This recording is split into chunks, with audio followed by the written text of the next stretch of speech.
नमस्कार, news and competition कराकर channel में आपका स्वागत है। आज की मुख्य न्यूज।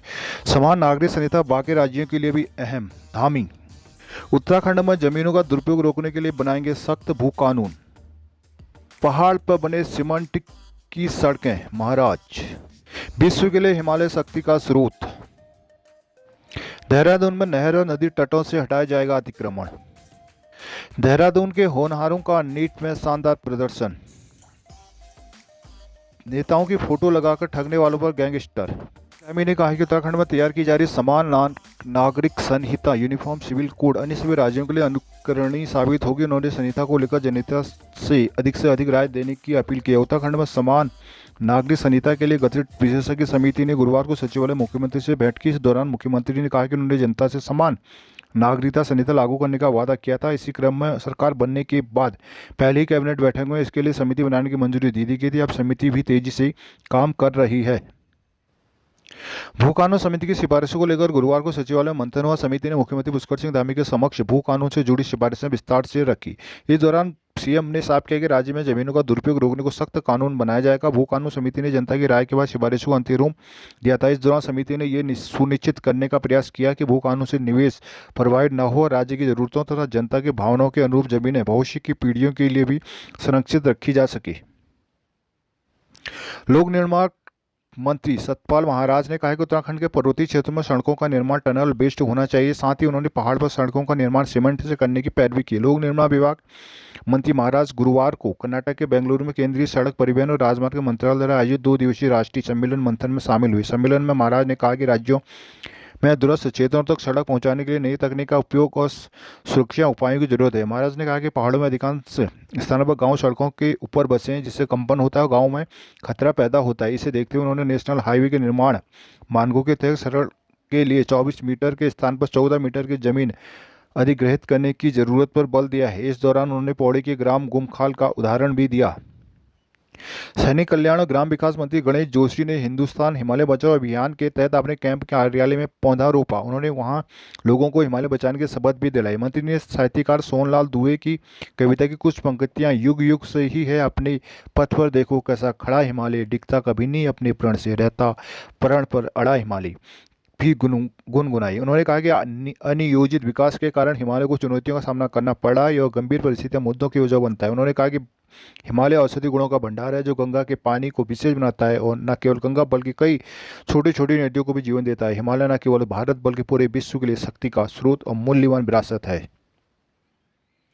देहरादून में अतिक्रमण हटाने की कार्रवाई के संबंध में डीएम सोनिका ने कलेक्ट्रेट में एसडीएम नगर निगम वन विभाग और एमडीडीए के अधिकारियों के साथ समीक्षा बैठक की। डीएम मोनिका ने कहा कि अतिक्रमण पर समयबद्ध तरीके से प्रभावी कार्रवाई के निर्देश दिए और कार्रवाई की रिपोर्ट देने को कहा है। माल देवता क्षेत्र में अवैध निर्माण पर कार्रवाई करें। गढ़वाल मंडल आयुक्त ने माल देवता क्षेत्र में हुए अवैध निर्माण और मामले में संलिप्त कार्मिकों में कार्रवाई के निर्देश दिए हैं। उन्होंने सिंचाई विभाग के अधिकारियों को गढ़ी डाकरा में चिन्हित अतिक्रमण हटाने के कैंट बोर्ड के निर्देश दिए। अतिक्रमित भूमि पर पास भी मानचित्र का भी परीक्षण करने को कहा है।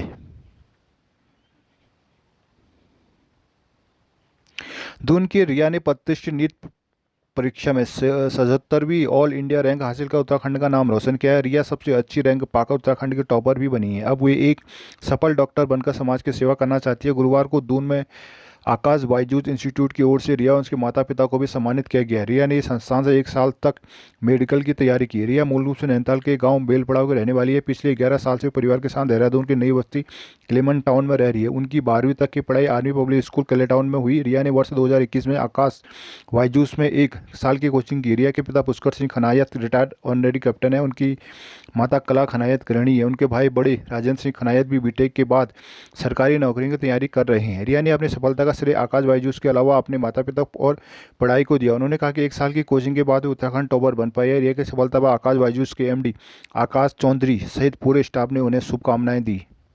नेता अधिकारियों जजों की फोटो अपनी डीपी पर लगाकर कर्मचारियों और लोगों से ठगी करने वाले गैंग का पर्दाफाश किया गया है। दून की शहर कोतवाली में 2 आरोपियों के खिलाफ गैंगस्टर के तहत मुकदमा दर्ज किया गया। डीएम देहरादून की ओर से भी गैंग चार्ट के लिए अनुमोदन किया गया था। कोतवाली इंस्पेक्टर विद्याभूषण नेगी की ओर से यह कार्रवाई की गई। पुलिस के मुताबिक आरोपी मनोज कुमार अरोड़ा पुत्र जुगल किशोर निवासी महागुन मेपल नोएडा, राजीव अरोड़ा पुत्र हेमराज निवासी सेरना बरनाला पंजाब, हाल पता महागुन मेपल नोएडा ने संगठित गिरोह बनाया हुआ है। बताया गया है कि उनका सरगना मनोज है और राजीव समेत कई लोग उनके सदस्य हैं। दून में बीते दिनों कई मंत्री नेताओं, जजों के सांसद, आईएएस अफसरों की फोटो अपनी डीपी पर लगा कर्मचारियों और लोगों से रुपये मांगे गए थे। इस गैंग के दिल्ली, उत्तर प्रदेश, उत्तराखंड, पंजाब समेत कई राज्यों में सक्रिय है और राजीव के खिलाफ दिल्ली और यूपी में भी कई मुकदमे चल रहे हैं।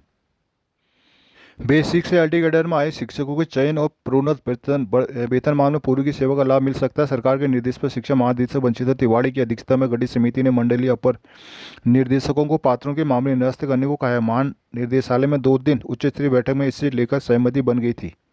प्रदेश में हाईकोर्ट के आदेश पर कुछ शिक्षकों को चयन प्रोन्नत वेतनमान की गणना में बेसिक की सेवा का लाभ मिल चुका है। इसके बाद से कोई कोर्ट केस की लगातार बढ़ती संख्या देखते हुए शिक्षा सचिव रविनाथ रमन ने महानिदेशक की अध्यक्षता में कैबिनेट बनाते हुए सभी मामलों के निस्तारण के आदेश दिए हैं। माध्यमिक शिक्षा निदेशक आर.के. कुंवर ने बताया कि बेसिक शिक्षा जिला कैडर से होते हैं। एलटी में चयन पर उनका कैडर मंडलीय हो जाता है, इसलिए पूर्व की सेवा की मांग करने वाले शिक्षक सेवा अवधि, समायोजन आदि का सत्यापन करना होगा, उसी के अनुसार निर्णय होगा। उन्होंने कहा कि कोर्ट के आदेशानुसार केसवार सभी मामलों पर निर्णय लेने के लिए निर्देश दिए गए हैं।